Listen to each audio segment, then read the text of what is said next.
ठीक, कम मारेगा ये, ज्यादा बदमाश होगा तो ज्यादा मारेगा। तो हमने कम बदमाश को चूज किया। हमारी जो परेशानी है ना वो यहाँ से शुरू होती है, और हमारी मजबूरी भी थी कि हमारे पास ऐसा कोई ऑप्शन नहीं था पिछले 20, 30, 50 साल के अंदर कि हम उस ऑप्शन को खड़ा कर लेते और उसको जो है अपनी आवाज रखने के लिए विधानसभा में भेज देते, लोकसभा में भेज देते। तो हम लोग बस जैसा आया, हमारे जो गांव के हमारे जो ठेकेदार हैं, जो आप लोगों का ठेका लेके साहब के पास चले जाते हैं, आपको साहब सगड़ो सेट कर दियो, गांव पूरा सेट कर दियो। अब वो सेटिंग का मतलब आप समझते हैं, वो आपको बेचिए, आपका सौदा करिए। और सौदा कौन करता है? डीलर। डीलर, हमें चुनना था लीडर और हमने चुन लिया डीलर। वो डीलर जो है ना आपकी हर जगह सौदागिरी करता है। हम लोग समझ नहीं पाते, हमें डर दिखाते, मुसलमानों को बीजेपी का डर दिखाते और हिंदुओं को मुसलमानों का डर दिखाते हैं। अब सोचने की बात यह है कि अगर 16% मुसलमान है हिंदुस्तान में, तो यार 84% हिंदुओं का क्या बिगाड़ लेंगे। लेकिन ऐसा माइंड सेट कर दिया कि पता नहीं ये 16% 5-10 साल के अंदर चिकने चौगने पंजने गुने हो गए और हिंदू तो अल्पसंख्यक हो जाएगा और मुसलमान बहुसंख्यक हो जाएंगे। ऐसा नहीं है, ऐसा कभी नहीं होगा। ये नेचर है, नेचर अपने हिसाब से चलता है, इंसान नहीं चलाता, नेचर अपने आप चलता है। और नेचर में जो चीजें हैं ना वो वैसी रहने वाली है, तो डरने की जरूरत नहीं है। मुसलमान को कोई हिंदू मानने वाला है ना, हिंदू को कोई मुसलमान मानने वाला है। और पड़ोसियों की लड़ाई होती है, घरों में भी लड़ाई होती है, भाई भाई भी लड़ते हैं, पड़ोसी भी लड़ते हैं। वो कोई नई चीज नहीं है, इंसान साथ में रहेंगे तो लड़ेंगे भी। लेकिन इसका मतलब ये नहीं हुआ कि एक हिस्सा जो है दूसरे हिस्से को खत्म कर देगा।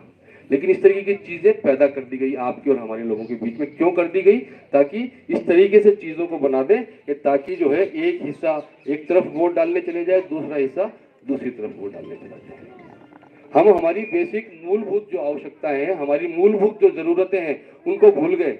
हम इस बात को भूल गए कि मेरा बच्चा बड़ा हो रहा है, इसे एजुकेशन चाहिए अच्छी, ये बीमार हो तो इसे अच्छी चिकित्सा सुविधा चाहिए, ये बड़ा हो तो इसको नौकरी चाहिए, रोजगार चाहिए, मुझे मेरे घर में पक्का मकान चाहिए, मेरे खुद के घर के घर जिस घर में मैं पिछले कई पीढ़ियों से रह रहा हूं उसका मुझे पट्टा चाहिए। हम इन चीजों को भूल गए और हम लग गए हिंदू मुसलमान में और मंदिर मस्जिद में। और वो लोग चाहते भी यही थे कि आम आदमी कभी किसी ऐसी चीज की डिमांड नहीं करे जिससे वो मजबूत हो सके। जब आप मजबूत होंगे, आपके बच्चे पढ़ लिख जाएंगे, तब वो आंख में आंख डालकर बात करेंगे, वो उनको अच्छा नहीं लगेगा।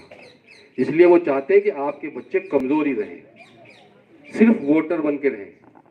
और इस तरीके की व्यवस्था जो हम लोगों के साथ में है पिछले 70 साल में, तो आप लोग अपने गांव के लोगों की स्थिति उठा के देख सकते हैं, अपने आस पड़ोस की स्थिति उठा के देख सकते हैं। हो सकता है कि कोई एक आधा आदमी आप लोगों में से डेवलप हो गया हो, लेकिन 99% लोगों की स्थिति आज भी वही है जो 70 साल पहले थी।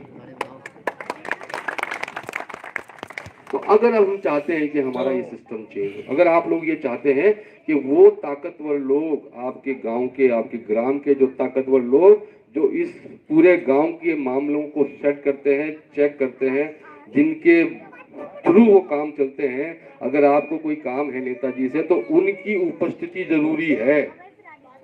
आपके गांव में होंगे, हमारे शहर में भी है 10-20 लोग, या अगर साहब से मिलना है तो आपको पहले उनको राजी करना पड़ेगा। अब 1 लाख हो तो उसे राजी कर ले, वो 8-10 है।